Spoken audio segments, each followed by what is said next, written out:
Praise the lord. ದೇವ್ರ ನಾಮಕ್ಕೆ ಮಹಿಮೆ ಆಗಲಿ. ಈ ಒಂದು ಬೆಳಗಿನ ಸಮಯದಲ್ಲಿ ತಿರ್ಗಾ ಇನ್ನೊಂದು ಸಾರಿ ನಿಮ್ಮನ್ನು ನೋಡೋಕ್ಕೆ ತುಂಬ ಸಂತೋಷವಾಗಿದ್ದೀನಿ. ನಾವು ಹೋದ ಸತಿ ಜನರು ನಮಗೆ ಸುವಾರ್ತೆ ಸಾರುವಾಗ ಜನರು ನಮ್ಮ ಹತ್ರ ಪ್ರಶ್ನೆ ಕೇಳ್ತಾರೆ. ಆ ಪ್ರಶ್ನೆಗೆ ನಾವು ಹೇಗೆ ಉತ್ತರ ಕೊಡ್ಬೋದು ಅಂತ ನಾವು ನೋಡಿದ್ದೀವಿ. ಇವತ್ತಿನ ದಿನದಲ್ಲಿನೂ ಇನ್ನೂ ಕೆಲವೊಂದು ಪ್ರಶ್ನೆ ಅದಕ್ಕೆ ಉತ್ತರನ ನಾವು ನೋಡೋಣ. ಅದಕ್ಕೆ ಮುಂಚೆ ನಾವು ಪ್ರಾರ್ಥನೆ ಮಾಡಿಕೊಳ್ಳೋಣ. ಹಲ್ಲೆಲೂಯಾ. ದೇವರೇ, ನೀವು ನಮ್ಮ ಹತ್ರ ಇದ್ದು ನಮ್ಮನ್ನು ನಡೆಸ್ತಾ ಇದ್ದೀರಾ ಸ್ವಾಮಿ.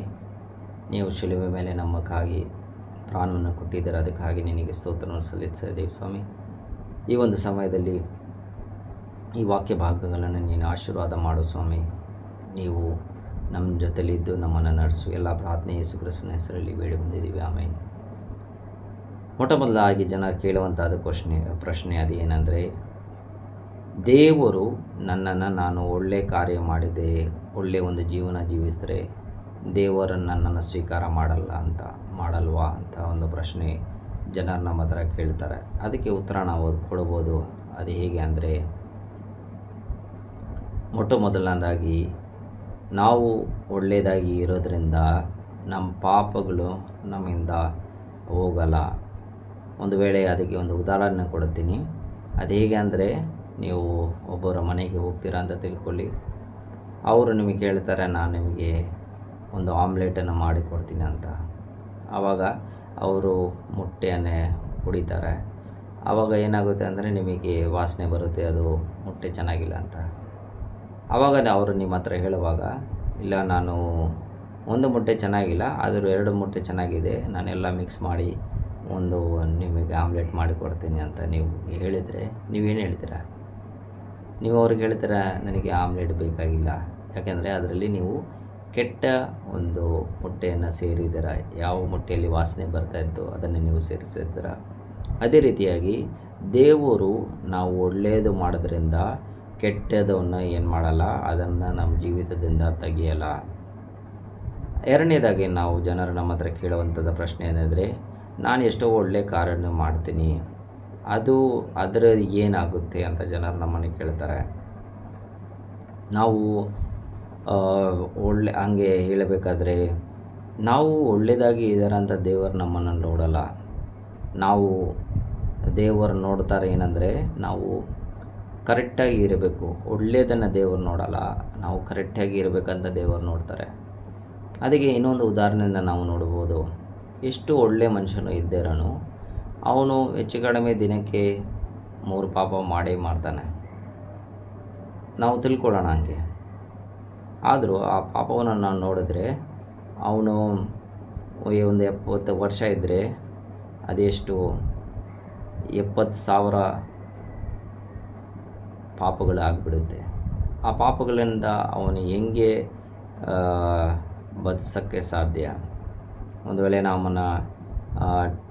ನಾವು ಟ್ರಾಫಿಕ್ ಅಲ್ಲಿ ಗಾಡಿ ಓಡಿಸ್ತಾ ಇದ್ದೀವಿ ಅಂತ ತಿಳ್ಕೊಳ್ಳಿ. ಆವಾಗ ಏನಾಗುತ್ತೆ, ನಾವು ಎಷ್ಟೋ ಸಾರಿ ಸಿಗ್ನಲನ್ನು ಜಂಪ್ ಮಾಡಿ ಹೋಗಿದ್ದೀವಿ, ಅದೆಲ್ಲ ನಮ್ಮ ರೆಕಾರ್ಡಲ್ಲಿ ಇದ್ದೇ ಇರುತ್ತೆ.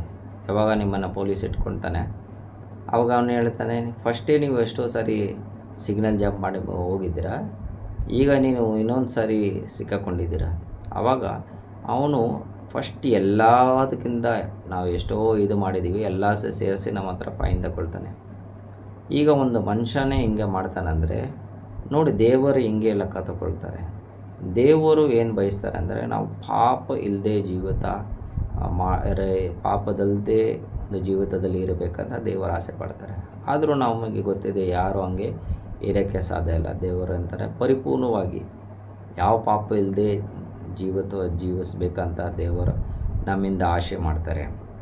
ಆಮೇಲೆ ಅನ್ನೋದಾದರೆ, ಮೂರನೇ ಪ್ರಶ್ನೆ ಅಂದರೆ, ನಾನು ಒಳ್ಳೆ ಕಾರ್ಯ ಮಾಡ್ತೀನಿ, ಅದು ನನ್ನನ್ನು ರಕ್ಷಿಸಲ್ವಾ ಅಂತ ಜನರು ನಮ್ಮ ಹತ್ರ ಕೇಳ್ತಾರೆ. ಅದಕ್ಕೆ ನಾವು ಹೇಳ್ಬೋದು, ಯಾರು ಒಳ್ಳೆ ಕೆಲಸ ಮಾಡೋದ್ರಿಂದ ಅವ್ರು ಸ್ವಂತವಾಗಿ ಅವರನ್ನು ರಕ್ಷಿಸೋಕ್ಕೆ ಸಾಧ್ಯವೇ ಇಲ್ಲ. ಯಾಕೆಂದರೆ ಅವರು ಎಷ್ಟು ಒಳ್ಳೆಯದು ಮಾಡಿದ್ರೂ ದೇವರು ಆ ಒಳ್ಳೆಯದರಿಂದ ಅವ್ರಿಗೆ ರಕ್ಷಣೆಯನ್ನು ಕೊಡಲ್ಲ. ದೇವರು ರಕ್ಷಣೆ ಹೆಂಗೆ ಕೊಡ್ತಾರೆ ಅಂದರೆ, ದೇವರು ಅವರು ಮಾಡಿರುವಂಥ ಕೆಲಸದಿಂದ ನಮಗೆ ರಕ್ಷಣೆಯನ್ನು ಕೊಟ್ಟಿದ್ದಾರೆ. ತೀತುಸ್ 3:5 ನಾವು ನೋಡ್ತೀವಿ, ನಮ್ಮ ಕಾರ್ಯಗಳಿಂದ ದೇವರು ನಾವು ನಮ್ಮನ್ನು ರಕ್ಷಿಸ್ಕೊಳ್ಳಿಲ್ಲ, ದೇವರು ಮಾಡಿದಂಥ ಕಾರ್ಯದಿಂದ ನಮ್ಮನ್ನು ದೇವರೇನು ಮಾಡಿದ್ದಾರೆ ಅಂದರೆ ರಕ್ಷಣೆ ಮಾಡಿದ್ದಾರೆ. ಅಂದರೆ ಮತ್ತು ನಾವು ಏನು ಮಾಡಬೇಕಾಗಿದೆ ಅಂತ ಜನರು ನಮ್ಮನ್ನು ಕೇಳ್ತಾರೆ.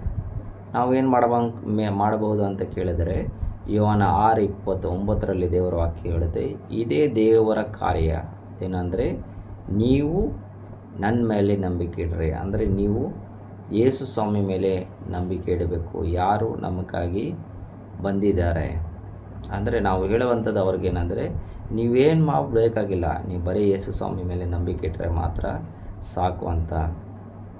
ಅದೇ ರೀತಿಯಾಗಿ ನಾವು ಪ್ರೇಷಿತ ಕಾರ್ಯದಲ್ಲಿ ನಾವು ನೋಡಿದ್ರೆ 13:31 ದೇವರ ವಾಕ್ಯ ಹೇಳುತ್ತೆ, ಯೇಸು ಸ್ವಾಮಿ ಮೇಲೆ ನಂಬಿಕೆ ಇಡ್ರಿ, ನಿಮಗೆ ರಕ್ಷಣೆ ಸಿಗುತ್ತೆ ಅಂತ ಪ್ರಶ್ನೆಗೆ ನಾವು ಉತ್ತರವನ್ನು ಕೊಡಬಹುದು. ಇನ್ನೊಂದು ಪ್ರಶ್ನೆ ಅಂದರೆ ಜನರು ಕೇಳ್ತಾರೆ, ನಾವು ಯಾಕೆ ಈ ಒಂದು ಹೊರಗಡೆ ದೇಶದಿಂದ ಬಂದಿರತಕ್ಕಂಥ ಒಂದು ಧರ್ಮವನ್ನು ನಾವು ಹಿಂಬಾಲಿಸಬೇಕು, ಯಾಕೆ ನಾವು ಅವ್ರ ಹತ್ರ ಇದು ಮಾಡಬೇಕು ಅಂತ. ಆದರೂ ದೇವರ ವಾಕ್ಯದಲ್ಲಿ ನಾವು ನೋಡೋದಾದರೆ, ದೇವರು ಹಂಗೆ ಹೇಳಿಲ್ಲ, ನಾನು ಇಂಥ ಜನರಿಗೆ ಮಾತ್ರ ಬಂದಿದ್ದೀನಿ. ಬೈಬಲ್ ಹೇಳುತ್ತೆ, ದೇವರು ಎಲ್ಲರಿಗಾಗಿ ಬಂದಿದ್ದಾರೆ. ಮತ್ತು ಈ ಬೆಳಕು, ದೇವರು ಕೊಟ್ಟಿರುವಂಥ ಬೆಳಕು ಎಲ್ಲ ಜನರಿಗಾಗಿ. ಯೋಹಾನ ಬರೆದ ಸುವಾರ್ತೆ 8ನೇ ಅಧ್ಯಾಯ 12 ನಾವು ನೋಡ್ತೀವಿ. ಅದೇ ರೀತಿಯಾಗಿ ಯೋಹಾನ ಬರೆದ 4ನೇ ಯೇಸು ಸ್ವಾಮಿ ಸಮಾರ್ಯ ಪಟ್ಟಣಕ್ಕೆ ಹೋಗಿದಂಥ ದೇವರ ವಾಕ್ಯ ಹೇಳುತ್ತೆ. ಮತ್ತು ದೇವರು ಎಲ್ಲರನ್ನೂ ರಕ್ಷಣೆಗೆ ಬಂದಿದ್ದಾರೆ ಅಂತ ದೇವರ ವಾಕ್ಯ ಹೇಳುತ್ತೆ. ದೇವರು ಬರೀ ಕೆಲವೊಂದು ಗುಂಪಕ್ಕಾಗಿ, ಕೆಲವೊಂದು ಜನರಕ್ಕಾಗಿ, ಕೆಲವೊಂದು ಕುಳಕ್ಕಾಗಿ ದೇವರು ಬಂದಿಲ್ಲ. ಯೇಸು ಸ್ವಾಮಿ ಎಲ್ಲರಕ್ಕೇನೋ ಬಂದಿದ್ದಾರೆ. ಯೋಹಾನ 4:42 ಅದನ್ನು ನೋಡುತ್ತೆ, ಯೇಸು ಸ್ವಾಮಿ ಎಲ್ಲ ಜನರಿಗಾಗಿ ಬಂದಿದ್ದಾರೆ.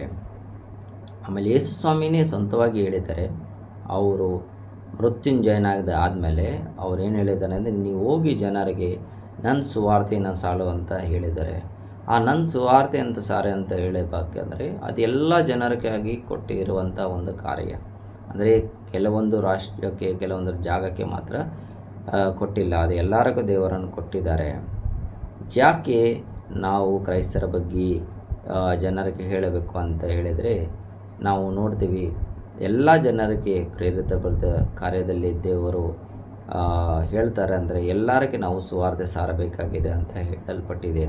ಅಂತಾಗಿ ನಾವು ಜನರಿಗೆ ಹೇಳಬಹುದು, ದೇವರು ಎಲ್ಲರಿಗಾಗಿ ಬಂದಿದ್ದಾರೆ, ಒಬ್ಬ ಗುಂಪಕ್ಕಾಗಿ ಬಂದಿಲ್ಲ. ಮತ್ತು ಅವರು ಈ ಒಂದು ಹೊರಗಡೆ ದೇಶದಿಂದ ಬಂದಿಲ್ಲ, ಅವರು ಯೇಸು ಸ್ವಾಮಿ ನಮಗಾಗಿ ಬಂದಿದ್ದಾರೆ.